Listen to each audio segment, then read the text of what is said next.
नमः शिवाय। स्वागत है आप सभी का आज की इस वीडियो में। ये वीडियो बहुत ही इम्पोर्टेंट है, स्पेशली उन लोगों के लिए जिन्हें बहुत बार ये फील होता है अपने नाम जप की जर्नी में, अपनी स्पिरिचुअल जर्नी में, कि कहीं ना कहीं शायद उनका उतना विश्वास नहीं है या फिर उनके मन में बहुत सारे डाउट्स चलते रहते हैं। उन्हें ऐसा लगता है कि उन्हें ऐसा करना भी चाहिए या नहीं। तो आज हम इस वीडियो में इसी टॉपिक पर चर्चा करेंगे कि क्या वो चीजें हैं जिन्हें आपको अवॉइड करना है ताकि आप अपने जर्नी में बहुत अच्छे से आगे बढ़ सके, और क्या ऐसी चीजें हैं जिन्हें करके आप अपने नाम जप को, अपने आप को और ज्यादा बेहतर बना सकते हैं। तो सबसे पहले तो मैं आप लोगों से ये कहूंगी कि आज के टाइम में बहुत ही ज्यादा आप लोग के पास डिस्ट्रैक्शन है, और उन डिस्ट्रैक्शंस की वजह से कहीं ना कहीं आपके मन में जो विकार हैं उनकी भावनाएं बहुत ही ज्यादा हो चुकी हैं। आप हमेशा यही सोचते हैं, क्योंकि हम इतना कुछ देख रहे हैं अपने आसपास। हम जिस सोशल मीडिया के टाइम में हैं, हम जितनी सोशल मीडिया एप्स का यूज करते हैं, वहां पर हम तो यही देख रहे हैं कि हर कोई सक्सेसफुल है, हर एक के पास इतना कुछ है। तो ऑटोमेटिकली जो हमारा माइंड है वो कंपैरिजन के मोड में चला जाता है, और यहाँ तक भी हम ऐसे लोगों से भी कंपेयर करने लगते हैं जिन्होंने अपनी स्पिरिचुअल जर्नी अभी अभी शुरू की है। नाम जप करते हुए उन्हें बहुत ज्यादा टाइम नहीं हुआ। हम सोचते हैं कि हम तो इतनी ज्यादा श्रद्धा से ये सब कर रहे हैं, इतने ज्यादा मन से, लगन से कर रहे हैं, फिर भी हमें जो हम चाहते हैं वो मिल क्यों नहीं रहा। हमारे मन में ये क्वेश्चन आना बहुत ही कॉमन है, और मैं ये कहूंगी कि कहीं ना कहीं ये गलत भी नहीं है। आप ये मत सोचिए कि अगर आपने ऐसा कुछ सोच लिया अपने मन में तो अब तो आप पापी बन चुके हैं, आप गलत कर रहे हैं। It's very normal. जब भी आप कुछ भी करते हैं तो हमारा जो ब्रेन है वो ही ऐसे डिजाइन हो रखा है, या हमने अपने आसपास ही सबको ऐसा देख रखा है कि हम कभी भी कुछ भी करते हैं तो हमें हमेशा कोई ना कोई एक्सपेक्टेशन तो रहती ही है। अगर मैं नाम जप की बात करूं तो नाम जप करने वाले लोगों को भी एक्सपेक्टेशन है, क्योंकि आप में से बहुत से लोग जो हैं वो किसी ना किसी चीज को पाने के लिए साधना कर रहे हैं। अब वो चाहे कोई एक अच्छी जॉब हो, एक अच्छा बिजनेस हो, एक अच्छी अर्निंग हो, कोई स्टडी में आपको कुछ अचीव करना है, अपनी लाइफ में कोई रिलेशन को बेटर करना है, या फिर आप इनर पीस को पाने के लिए भी साधना कर सकते हैं, नाम जप कर सकते हैं। तो कहीं ना कहीं आपका कोई एक तो गोल है जिसे पूरा करने के लिए आप साधना कर रहे हैं, आप नाम जप कर रहे हैं, तो वो ठीक है। आप जब वो चीज करेंगे तो आपको एक एक्सपेक्टेशन तो रहेगी ही, भगवान से ही सही, अपने इष्ट से ही सही, कि वो उसे जल्दी से जल्दी पूरा करें। पर हर बार वो रिजल्ट आपको नहीं मिल पाता। तो सबसे ज्यादा इम्पैक्ट पड़ता है आपके ट्रस्ट के ऊपर। आपको ऐसा लगता है आप जो कर रहे हैं वो तो शायद बेकार ही है, उससे आपको कोई लाभ मिलने ही नहीं वाला, उससे आपका कोई फायदा ही नहीं होने वाला। तो ऐसा नहीं है, क्योंकि भगवान हम सबसे ज्यादा अच्छे से जानते हैं कि हमें कब किस चीज की जरूरत है। हो सकता है आज जो हम सोच रहे हैं, जिसमें हम अपनी भलाई सोच रहे हैं, वो शायद हमारे लिए उतना अच्छा हो ही ना। हमें आज ऐसा लग रहा है कि अगर वो चीज नहीं मिली तो शायद हमारी लाइफ ही खत्म हो जाएगी। पर आपने कभी ये चीज सोचा कि अगर वो चीज मिल गई और जो आपने मांगा है, चाहे वो कुछ भी हो, अगर वो आपके लिए अच्छा नहीं हुआ तो वो आपको कितना ज्यादा नुकसान पहुंचा सकता है। तो ये सब चीजों के बारे में क्योंकि हम सोच नहीं पाते, इसीलिए हम बहुत ज्यादा डिमोटिवेटेड हो जाते हैं। हमें ऐसा लगता है इस चीज का तो कोई फायदा ही नहीं है। तो हमें इस चीज से बचना चाहिए। और मैं आपको एक चीज आज बता देती हूँ कि अगर आप में से कोई भी नाम जप कर रहा है, किसी प्रकार की साधना कर रहा है, तो उसके जो गोल्स हैं वो पूरे होने ही हैं। क्योंकि जब आप ऐसा कुछ भी करते हैं तो भगवान आपका जो भी गोल है, जो भी डिजायर है, उसे पूरा करते ही हैं, ताकि आप अपनी जर्नी में और ज्यादा आगे जा सके। क्योंकि जब आपकी छोटी छोटी इच्छाएं पूरी नहीं होंगी तब आप अपनी साधना में ऊपर जा ही नहीं पाएंगे। आपका मन जो है वो इन छोटी छोटी चीजों में ही लगा रहेगा। तो इस चीज से आपको भगवान निकालेंगे ही, आपकी जो भी इच्छा है वो पूरी होगी ही। और हमने तो अपने बचपन से सुना ही है कि भगवान के घर देर है अंधेर नहीं। तो आप अपने केस में भी इसे जरूर समझिए। कभी कभी आपको रिजल्ट शायद उतना इमीडिएटली नहीं मिले, उसमें थोड़ा डिले हो जाए, या जो चीज आपको चाहिए वो चीज ना मिले, पर ट्रस्ट कीजिए कि उससे कुछ बेटर मिलेगा ही। ये मेरा पर्सनल एक्सपीरियंस भी है। कभी कभी हमें लाइफ में उस स्टेज पे लगता है कि ये चीज तो मेरी इतनी खराब हो गई है, मुझे तो जीना ही नहीं है, मेरा तो जीवन का कोई मतलब ही नहीं है। पर यकीन मानिए, अगर आपने वो चीज, वो टाइम को निकाल दिया, तो आपको जो मिलेगा वो उससे कई ज्यादा बेटर होगा। बस ट्रस्ट कीजिए। जब आप साधना की जर्नी में आगे बढ़ते हैं तो क्रोध, लोभ, मोह, अहंकार, ये सब जो विकार हैं ये आपके पास और ज्यादा आने लगते हैं।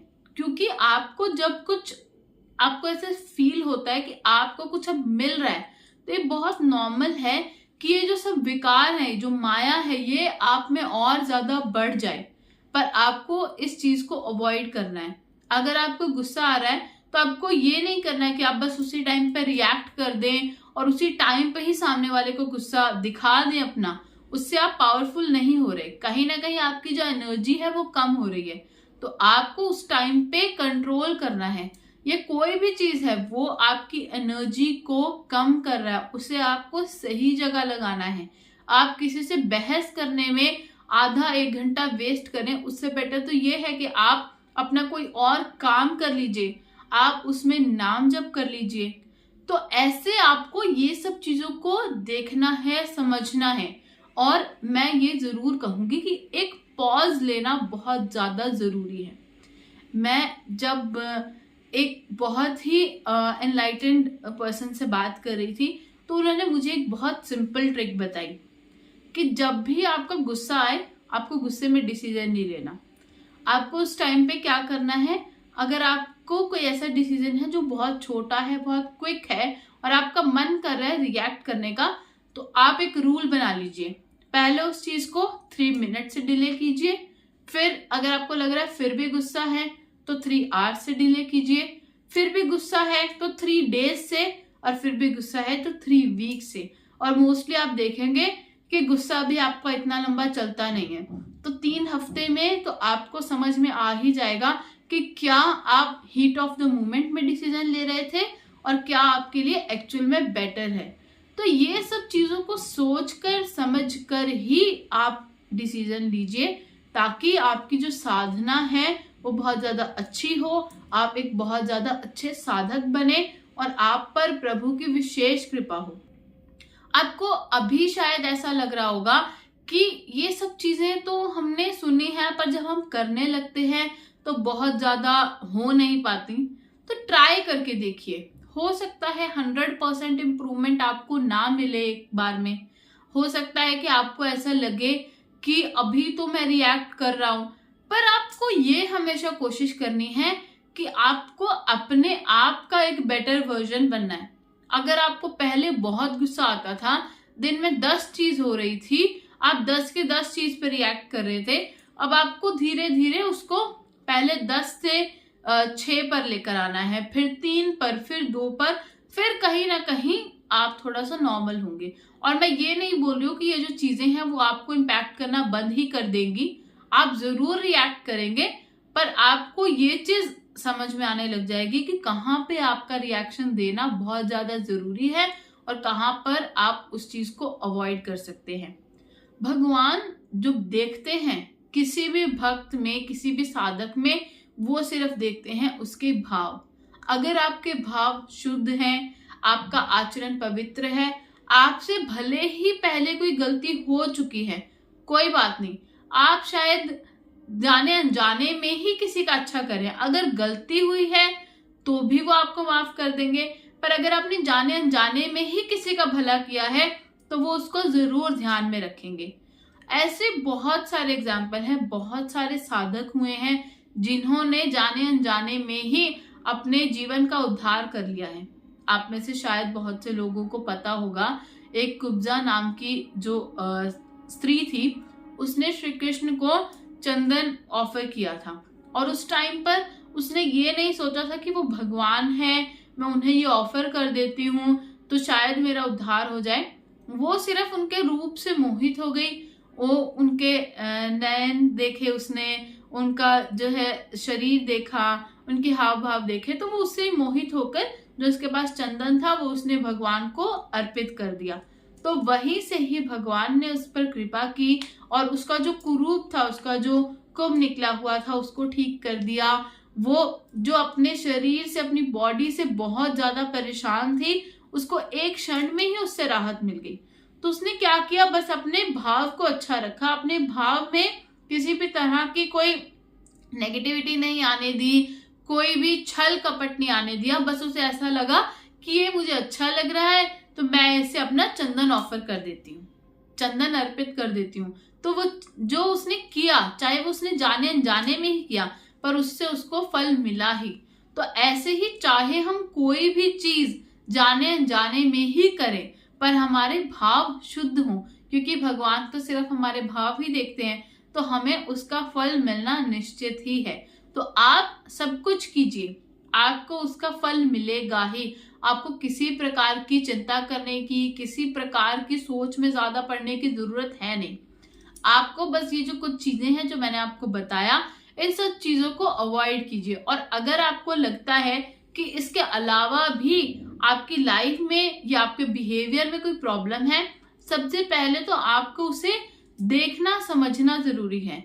आप अपने आप को ब्लेस्ड समझिए अगर आपको ये चीज समझ में आ रही है कि आप में कोई प्रॉब्लम है, क्योंकि बहुत सारे लोग तो बस जाने अनजाने में गलतियां करे ही जा रहे हैं, अपने कर्म खराब करे ही जा रहे हैं, उन्हें रियलाइज भी नहीं हो रहा। अगर आपको रियलाइज भी हो रहा है तो वो भी आप पर भगवान की विशेष कृपा है। रियलाइज अगर हो गया है तो आप पास्ट में जाकर कुछ भी ठीक नहीं कर सकते, बट एटलीस्ट अपने प्रेजेंट से, आज से ही समझ लीजिए, सोच लीजिए, ठान लीजिए कि आप इस चीज को, जो भी आपसे गलती हुई है या जो आपके बिहेवियर में आपने चीजें गलत कर रहे हैं या आपको उसको चेंज करना है, उसे आज से, इसी क्षण से ही सही करना शुरू कर दीजिए। आप देखेंगे कि आपकी लाइफ की बहुत सारी प्रॉब्लम्स भी दूर होने लगेंगी और जो आपको लग रहा था कि कहीं ना कहीं आपको अपने साधना की उतनी ज्यादा अभी रिजल्ट्स नहीं मिल रहे हैं, वो भी मिलने शुरू हो जाएंगे। प्रार्थना में, विश्वास में बहुत शक्ति है। आपने जो चीज सोची है, मतलब जो आपको आज इम्पॉसिबल लग रहा है, आपको लग रहा है कि ये चीज तो हो ही नहीं सकती, वो सब कुछ हो जाएगा। बस आपको विश्वास रखना है, श्रद्धा रखनी है। सब कुछ जो भी आपके माइंड में आया है, हमेशा याद रखिए सब कुछ पॉसिबल है। ऐसी कोई चीज नहीं है जो आपके इष्ट आपको दे नहीं सकते। बस अपने जो भी आपने मांगा है, जो भी आपने सोच लिया है, पहले तो ये समझ लीजिए, अपने मन को विश्वास दिला दीजिए कि वो आपको मिलेगा ही। और फिर बस आपको नाम जप करना है, अपने प्रभु पर श्रद्धा रखनी है, सब कुछ आपको मिल जाएगा। बस उसके लिए आपको धैर्य रखना पड़ेगा। ऐसा नहीं है कि आज मांगा आपको लगेगा कि बस मुझे ये चीज 10 दिन के अंदर मिल जाएगी तो मैं इससे ये कर लूंगा, वो कर लूंगा। हाँ, आप कुछ भी चीज मांग सकते हैं, आपका पूरा हक है, पर उसके साथ में टाइमलाइन आपको नहीं रखनी। आपको कोई एक चीज स्पेसिफिक टाइम में चाहिए, आप जरूर भगवान से मांग सकते हैं और उनसे मांगने में आपको कोई संकोच करना भी नहीं है, क्योंकि वो तो कृपालु हैं।